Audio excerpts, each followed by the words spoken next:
Back here on SportsLine, we're going to talk some football now. And the Tennessee Titans getting set for the offseason. John Robinson, Mike Vrabel, a lot of the player personnel folks up there at Indianapolis for the NFL Combine this week. They're going to have to scout out a whole bunch of players in preparation for the NFL Draft in April. And they also have to be busy thinking about what they're going to do next week when it comes to NFL free agency. Harold Landry is the biggest discussion point. He is a free agent. He's a guy who's going to command big-time dollars after a 12-sack season out on the free agent market. Will the Titans pony that up in a long-term deal? Will they try to slap the franchise tag on him and secure his services for at least next season? I've told you on multiple occasions that is absolutely the number one decision the Titans have to make this offseason, and I think it is paramount that they keep Harold Landry, that they make sure that he is a Titan next year. I don't know if they're going to go all in. I don't know if they're going to make him the long-term deal or pay him up over a long period of time like I'm sure he would like. But the Titans are in a win-now mode. There's no question about that. And the disappointment of the playoffs this year does not hide the fact that this was a team that was the number one seed in the AFC.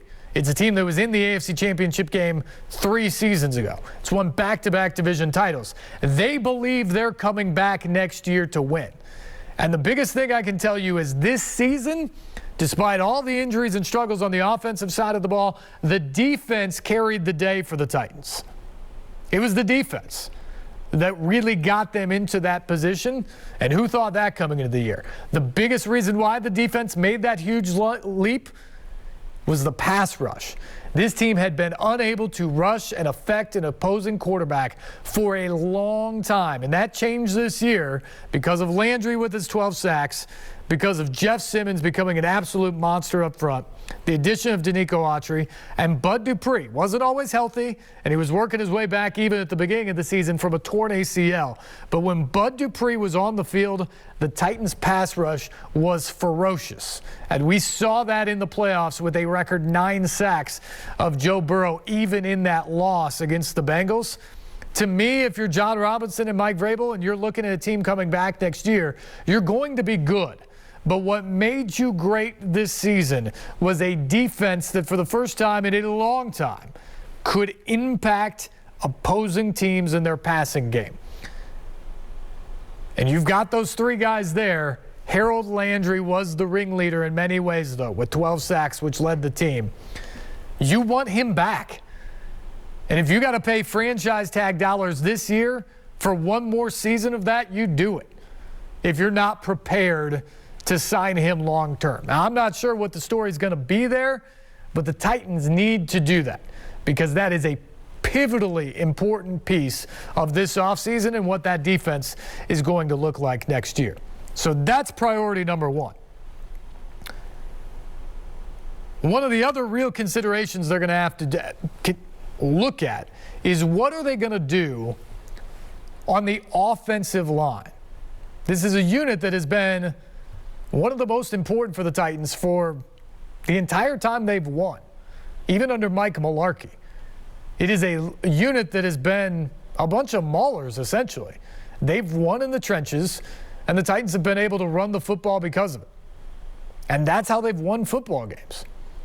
But it's a unit that's getting a little bit older, has some health concerns. So what is John Robinson going to do there? First and foremost, you're paying a whole lot of money to Taylor Lewan at left tackle. He's a multi-time Pro Bowler. He's a former All-Pro at left tackle.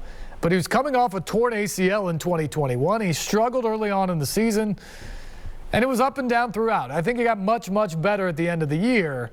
But the question you have to ask is, at this point in his career, 8 years in, with that injury in his past, is he worth the money that's going to him at $16 or $17 million a year?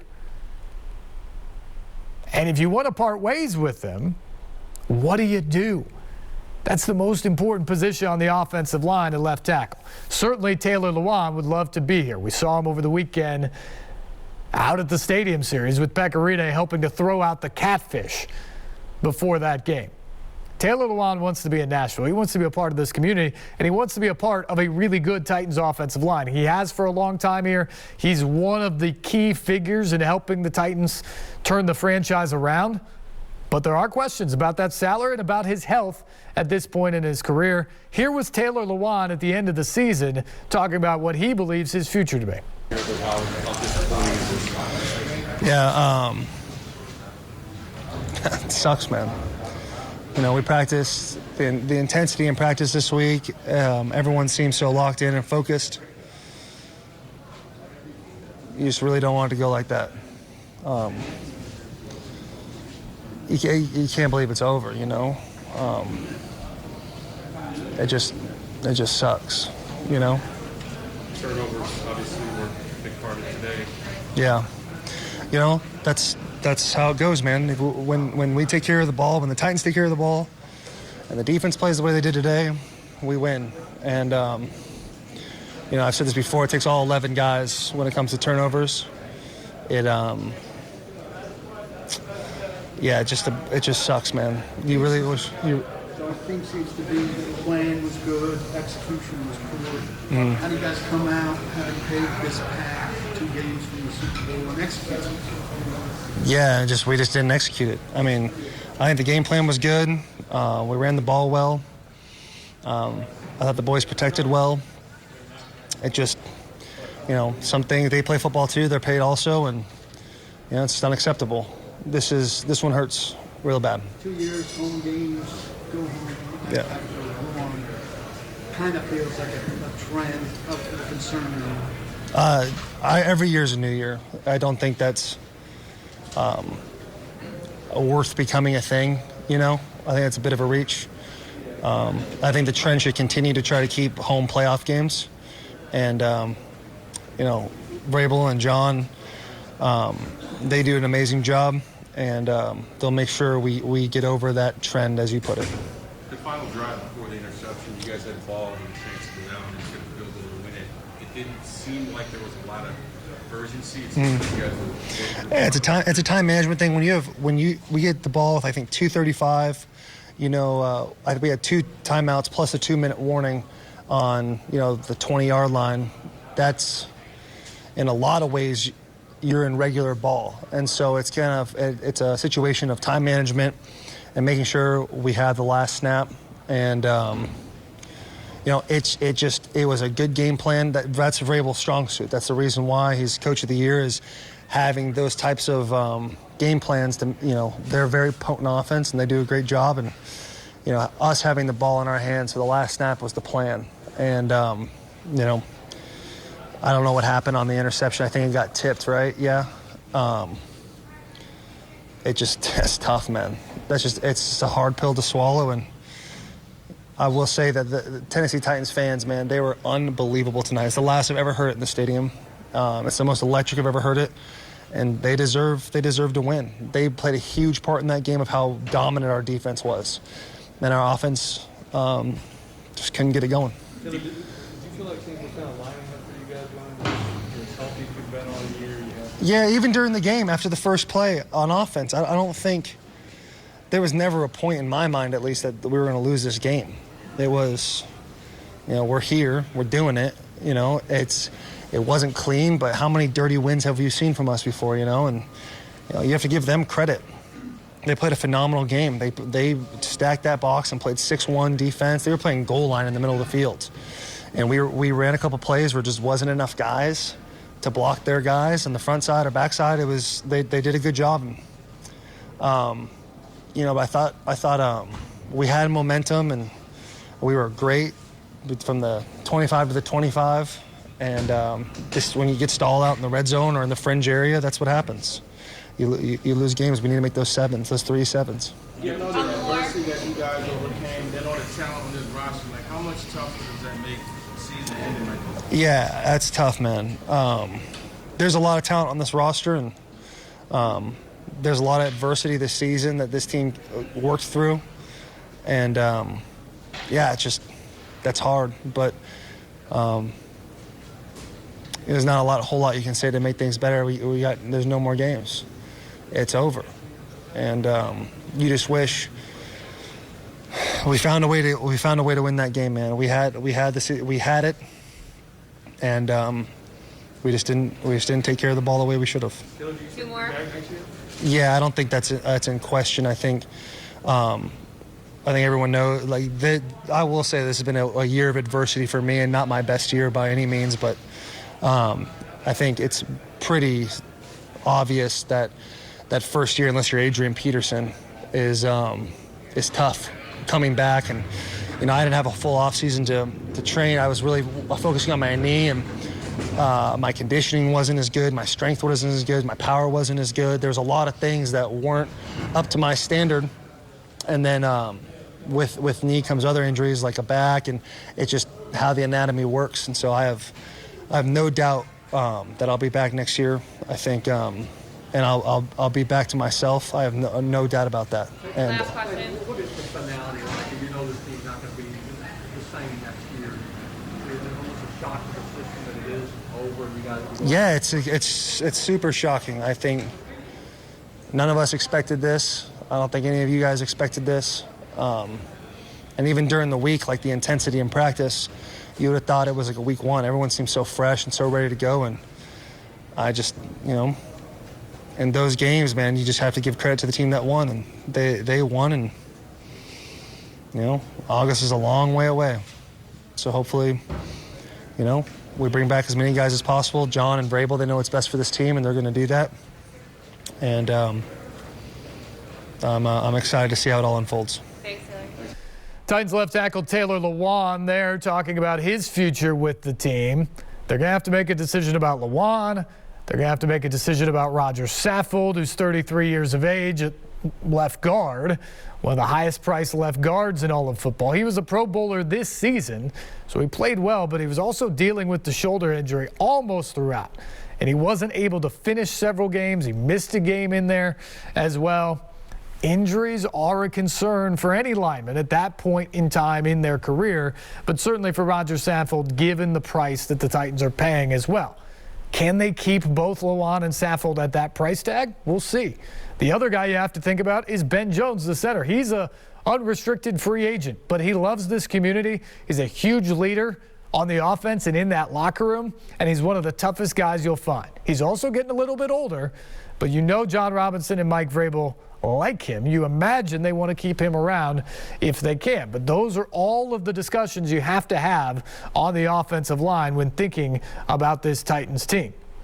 Ben Jones, what do you do? And what does he want to do at this point in his career? I can tell you this much, and you'll hear it here in just a second. He was one of the guys that was most distraught by losing that game in the playoffs because he thought this team had the shot to win a championship. And for them to not live up to that, not get to that place, was very, very frustrating for Ben Jones. And here were his thoughts after that playoff loss against the Bengals.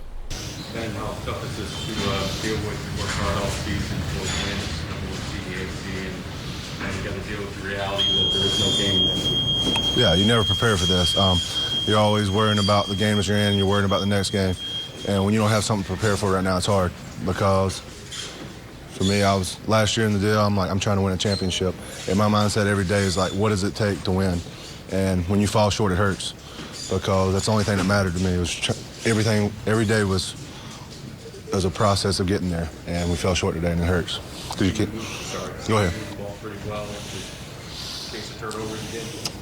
Yeah, playoff football, playoff margin hurts, sucks. We're in situations where we got to be better as a whole offense. We got to execute better, and can't make those mistakes in these kind of games. Hooker gets the interception. You guys got the score to tie it at that point where you're thinking, all right, this is the turnaround. This is where it happens. Yeah, we're playing complementary football. Defense played well. They got us the ball when we needed it, got us back on track, and we didn't capitalize when we needed to down the road. Taylor, we asked Taylor about the final drive. It seemed like you guys were trying to make it clock. You said the idea was to try to score with no time left and not give Cincinnati another chance. Obviously, the interception happened on that, but was that kind of the mindset of the final drive, the final offensive drive? Yeah, I'm going out there trying to execute each play. I'm trying to get us whatever play. That's a head man's job to manage the games and put us in the best situation to win. He's done a hell of a job all year, and we trust Vrabel and Todd to make those calls for us, and we just got to go out there and execute. And we came up short and put our defense in a bad situation, and it was that time they couldn't bail us out. Ben, how do you guys feel this week? I mean, up front, especially you, Rodgers, was this the healthiest you guys have won a game in a while? Yeah, we had everybody back. We had a week off. It didn't end the way we wanted. We wanted to make a run. Our body's feeling good, and it sucks. It sucks that it ended this way. When you look at just, everything that you guys overcame, every game overcoming some type of injury and all that talent, like how much more frustrating is it? Yeah, I want to be out there every play, and that's my mindset. I'm going to try to, whatever, if I can step on that field, I'm going to play. I love every guy on this team, and we fell short today. And losing's hard because you can't come back and fix it next week. That's what you lose in their season. You want a quick turnaround. You want the game to be on Thursday. You don't want to think about it. Now we got to think about this for the whole offseason, and it hurts. Too early to reflect on the season. You guys had 12 wins, top seed in the AFC, and winning division for a second straight year. Yeah, for me, I'm trying to win. I'm trying to win a championship. That's why I play this game. And anything short is not what I want to be. That's what hurts, because you can only play this game for so long, and I want to win. Titans center Ben Jones there after the disappointing end to the season. For more on the offensive line now, and for more on what the Titans are thinking about with some of their rookies as well, because one of the things you have to think about with the offensive line is, what are you going to do at right tackle? They drafted Dylan Raiden there in the second round last year to play him at right tackle, and he didn't win the job. It was David Quessenberry who was a right tackle all year. That was unexpected. They need a permanent solution at right tackle. Will it be Dylan Raiden? Will it be someone else? How does that impact the decisions elsewhere on the offensive line for the Titans? And Raiden, by the way, isn't the only rookie that struggled. A lot of these rookies had no impact at all because of injuries. Caleb Farley, the first-round pick and cornerback, torn ACL, played 3 games. Monty Rice played 10 games, third-round pick. Linebacker, played 10 games, actually showed some really bright moments out there. Season-ending ankle injury. Rashad Weaver was a 4th-round pick. He was going to be a rotational piece at outside linebacker to be a part of that pass-rushing rotation as well. Broke his leg in the first game he played. The rookies just didn't have much of an impact, and that is the second consecutive season that is the case with a rookie class for the Tennessee Titans. So John Robinson, Mike Vrabel, looking at all those rookies, all those prospects up there, the NFL Combine, it's on them. They need to have a better draft class. Whether it just be selections or luck, they've got to get more out of the 2022 draft class than what they got from 2021 or from 2020. The question is, with the 2021 class, how much of those injuries mean you can get more out of those guys moving forward? Those are part of the questions we asked to our guy Jonathan Hutton, the Outkick insider who covers the Titans and joins us every Sunday night on the Electric Power Company's Sunday Sports Central. Time to say hello to our buddy and insider, Jonathan Hutton from Outkick 360. Jonathan, that's 2 years in a row the Titans have gotten almost nothing out of their first-round pick, this time due to injury with Caleb Farley. How does a healthy Farley, Monty Rice, and Rashad Weaver fit into this defense next year? Well, Steve, you hope to at least get one starter out of that. They drafted Caleb Farley to be a starter, and it was slow out of the gate, and then right as we were starting to see something from him, he got hurt. Right when we could see what he could do. And for him now, it's about getting reps. But first, it's about him coming back as healthy as possible from that ACL injury. Monty Rice is a quality backup, but I'll be honest, he was better this year than what I thought he was going to be. He adjusted to the pro game really well and quickly, for that matter. He picked up coverages. He was good against the run. He got better from training camp on, and they had no problem putting him into the game. And I think because of that, we may see him start a few games next year based on matchups and who they choose to bring back at linebacker.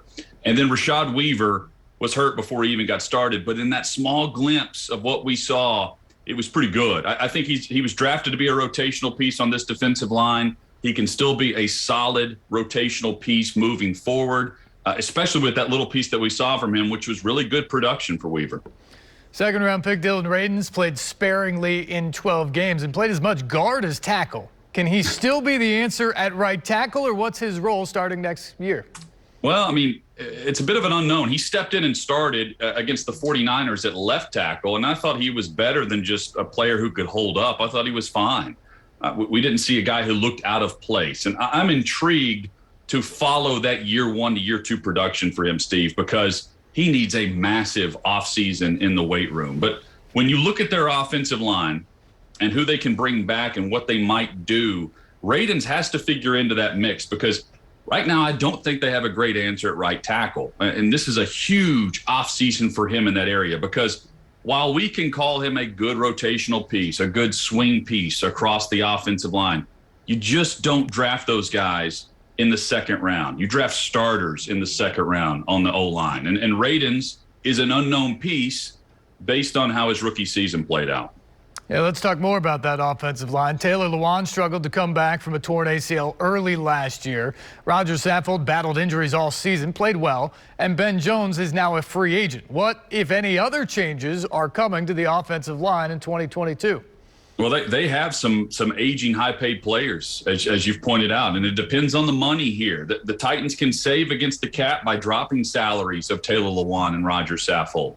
Both players are guys who, at this point, unfortunately, we expect to miss time, either games or in-game missing time and drive to drive. And unfortunately, we're used to Taylor Lewan missing games at left tackle, either for injury or suspension. Saffold's shoulder has been a recurring problem for him throughout his career. Now it's a nerve issue in his shoulder.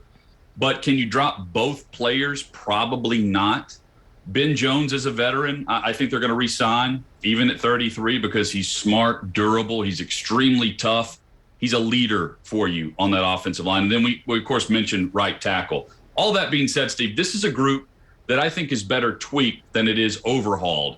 This is about taking a piece and choosing to replace that piece to strengthen your core while also potentially creating more cap room.